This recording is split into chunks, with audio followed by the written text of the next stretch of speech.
మా యాప్లో 1,00,000 పెట్టుబడి పెట్టండి, 4 లక్షలు చేసిస్తాం. నమ్మకం లేకుంటే యాప్లో ఇంతకు ముందు డబ్బులు వచ్చిన వాళ్ళ లిస్టు చూడండి. ఇంకా నమ్మకం కలక్కుంటే మొదట ఒక 10,000 పెట్టుబడిగా పెట్టండి, అరగంటలో దాన్ని 40,000 చేస్తాం. నిజం నమ్మండి అంటూ ఓ వ్యక్తికి ఫోన్ వచ్చింది. 10,000 కదా, ఒక్కసారి పెట్టి చూద్దామని అనుకున్నాడు ఆ వ్యక్తి. అనుకున్న విధంగా యాప్లో 10,000 పెట్టుబడి పెట్టాడు. ఇంకేముంది, అరగంటలో అకౌంట్లోకి 40,000 వచ్చి పడ్డాయి. గజం కేవలం 15,500 రూపాయలతో 150 గజాల భూమి కేవలం 23 లక్షలు మాత్రమే. అరే, ఇదేదో బాగుందే, అరగంటలో 40,000 అంటే నమ్మశక్యం కావడం లేదు అనుకుని తోటి మిత్రులకు బంధువులకి కూడా దీని గురించి చెప్పాడు. ఇంకేముంది, డబ్బులు వస్తున్నాయి అంటే ఎగబడి యాప్లో పెట్టుబడి పెట్టారు అందరూ. ఆ వ్యక్తి మాట విని వేలు కాదండి, ఏకంగా లక్షలే పెట్టుబడి పెట్టారు. అప్పుడే అసలు కథ మొదలైంది. మోసపోయామని తెలుసుకొని లబోదిబోమంటున్నారు. తీరా ఆన్లైన్ ద్వారా ఇన్వెస్ట్మెంట్ చేసి మోసపోయిన ఘటన తాజాగా వెలుగులోకి వచ్చింది.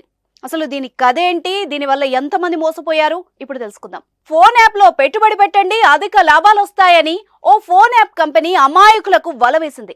మొదట ఫనుక్ కంపెనీ పేరిట వెబ్ పోర్టల్ నుంచి కొందరు వ్యక్తులు ఫోన్ చేసి కంపెనీ చూపించే ప్రోడక్టులపై పెట్టుబడి పెడితే 4 రెట్లు లాభాలు వస్తాయని నమ్మించారు. అంతేకాకుండా పెట్టుబడిలో కొత్త వాళ్ళని చేరిస్తే 500 నుంచి 1000 రూపాయల వరకు కమిషన్ వస్తుందని కూడా ఆశ చూపించారు.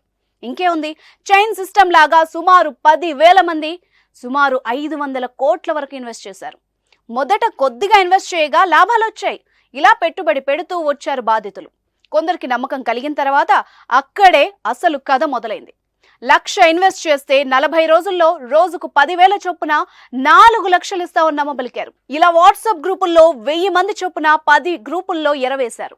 ఒక్కొక్కరిగా 1,00,000కు పైగా పెట్టుబడి పెట్టారు. ఇంకేముంది, ప్లాన్ ప్రకారం బాధితుల నుంచి అనుకున్న మొత్తం నగదు రాగానే మోసగాళ్లు బోర్డు తిప్పేశారు.